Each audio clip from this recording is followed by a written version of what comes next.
Bom, seguindo lá a nossa explicação de eletrólise, voltando a falar, se alguém disser para você que eletrólise é difícil, não é. É isso aí. E, logicamente, nós vamos fazer agora um aprofundamento também, pensando, nem pensando quem vai fazer alguma discursiva. A gente não sabe se você vai fazer alguma discursiva em alguma universidade lá na frente, e nós vamos aprofundar um pouquinho também nisso. Olha só, isso aqui é bom você anotar, tá ok? Essa aqui é a reação de produção de hidrogênio, olha lá. 2 de H+, mais 2 elétrons dando H2. Essa que interessa para a gente, é o que nem guarda, por exemplo.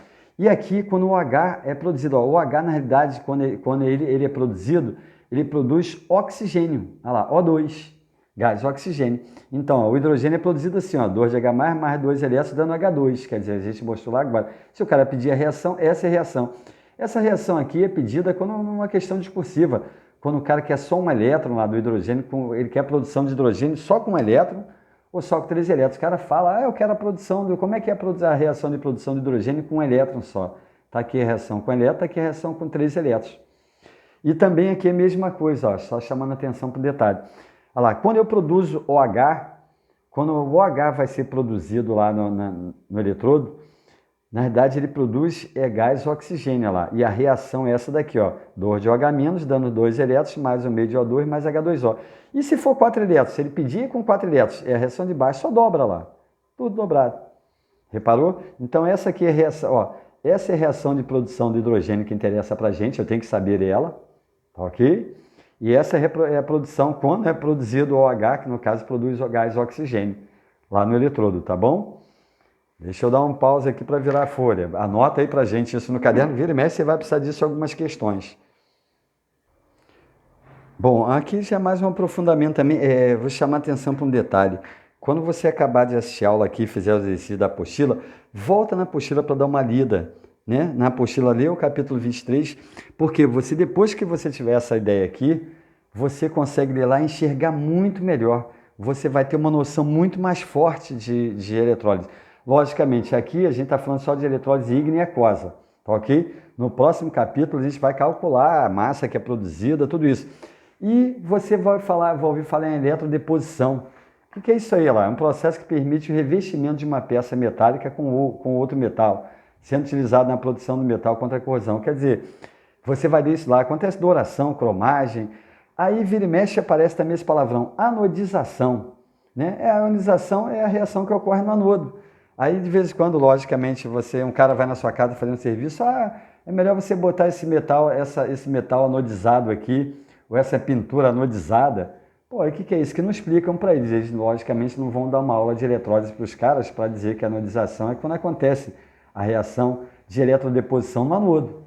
Né? Pô, o cara vem lá com essa pintura anodizada. Pô, a pintura anodizada, ele pegou o metal, botou no anodo lá e fez a eletrodeposição da pintura no metal. Aí o cara fala muito em anodização, tá ok? E outro detalhe também, para chamar a atenção para a gente de alguns detalhes importantes, a eletrólise, ela é feita, por exemplo, deixa eu dar um exemplo clássico aqui para a gente. Ferro e alumínio, quem tem mais na natureza? Será que você saberia me responder? Você vai dizer assim, tem mais ferro. Não, na natureza tem mais alumínio. Né? Quanto menos metal tem, mais raro ele é. Por exemplo, o ouro é um dos metais mais caros que tem, porque ele é raro, ele tem em pequena quantidade.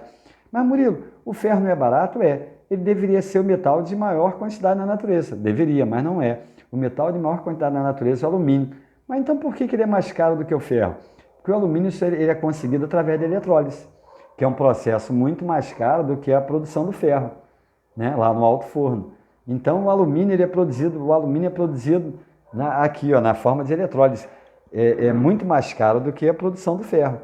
Aí a gente chamou atenção aqui, ó, na eletrólise ocorre muito a produção de alumínio e a purificação do cobre. O cobre é feito um processo para retirar ele da terra dele, né, do óxido dele, e depois é feita uma eletrólise com ele para tornar ele mais puro, 99,99%, quando você quer um cobre para usar em algumas situações melhores, como o cobre que é usado no dinheiro, né? Quer dizer, ele é um metal de melhor qualidade. Só para chamar atenção para esse detalhe. Agora, aprofundando um pouquinho mais para a gente, vamos lá fazer a eletrólise. Vamos fazer eletrólise do ígnea, pode ser, do Al2O3. Olha lá. Opa, deixa eu descer aqui. Eu queria fazer eletrólise ígnea do Al2O3. Pergunta, você saberia montar a reação da eletrólise toda para a gente? Dizer quem é um anodo, quem é um catodo? Quem vai ser produzido no anodo, quem vai ser produzido no catodo? Então, eu vou dar um tempinho para você pensar nisso. Olha lá, eletrólise ígnea do Al2O3. Pode ser ígnea, pode ser aquosa, mas vamos fazer ígnea, que é mais rapidinho para a gente. Tá ok? Então, pergunta para a gente. Você saberia montar a reação da eletrólise? E me dizer quem é produzido no anodo, quem é produzido no catodo? Eu vou dar um pause para você justamente falar sobre isso, tá bom? Então, faz aí. Deixa eu descer aqui mais um pouquinho. Um pause para você fazer isso. Reação que ocorre e quem é produzido no anodo, quem é produzido no catodo. Vou dar um pause para você fazer isso aí.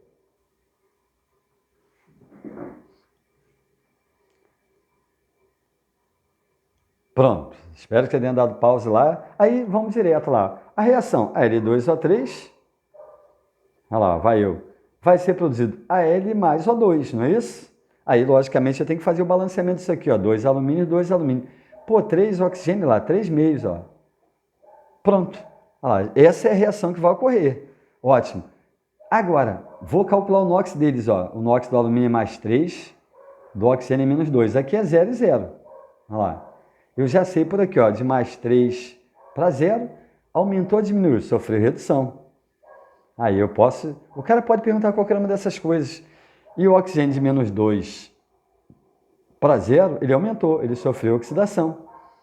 Ele pode perguntar isso, ó, quem sofreu oxidação, quem sofreu redução? Ótimo.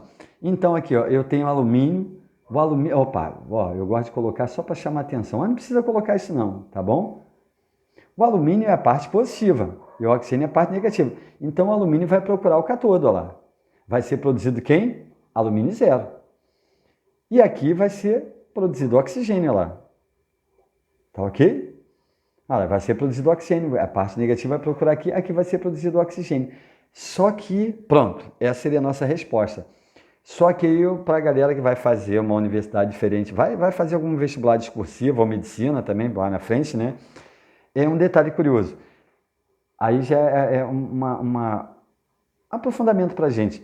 Se eu usasse aqui grafite ou platina, que é usado aqui. Se eu usasse platina, ia ser produzido alumínio A2, acabou lá. Se esses bastões aqui fossem de grafite, a gente fala assim, ele é inerte, quer dizer, ele não reage com ninguém. Mas se aqui fosse grafite, ó, se o cara dissesse para a gente numa questão, aqui foi usado bastões de grafite, ótimo. Eletrodos de grafite, bastões de grafite. O que acontece? Se fosse de platina, a platina não reage, ela é inerte, por isso que é chamada inerte, não reage com ninguém. Mas se aqui fosse de grafite, o grafite, se você não esquecer, o grafite é o grafite do lápis, esse mesmo, em bastão, é usado ali na cara de pau, porque é mais barato. Só que o grafite é carbono puro. E aí o carbono ia reagir com oxigênio, produzindo CO2 lá. Isso que acontece na prática. Quer dizer, você tem essa produção aqui, quando é feita com grafite para o alumínio, por exemplo, para a bauxita, para o alumínio, para alguns outros, eles reagem com o carbono daqui, produzindo CO2, jogando para o meio poluição. Então, às vezes, o cara pode falar uma questão para você, por que a produção disso aqui não gera poluente e aqui gera poluente? Porque se você produzir O2 e se for grafite, ele vai reagir com carbono e vai produzir CO2. Então, cuidado com esse detalhe, tá de bom tamanho? É um aprofundamento nosso. Pronto. Agora, pega para fazer as questões da apostila. Se tiver alguma dúvida, pergunta pelo zap da turma, pergunta pelo zap particular. Essa foi a primeira parte de eletrólise. Na próxima aula, nós vamos falar de calcular, aprender a calcular, também de forma que eu falei para vocês. Se alguém falar eletrólise é difícil, não. Eletrólise é fácil. Se você estudou lá no pré-universitário, não é fácil de você aprender, ué. Falou?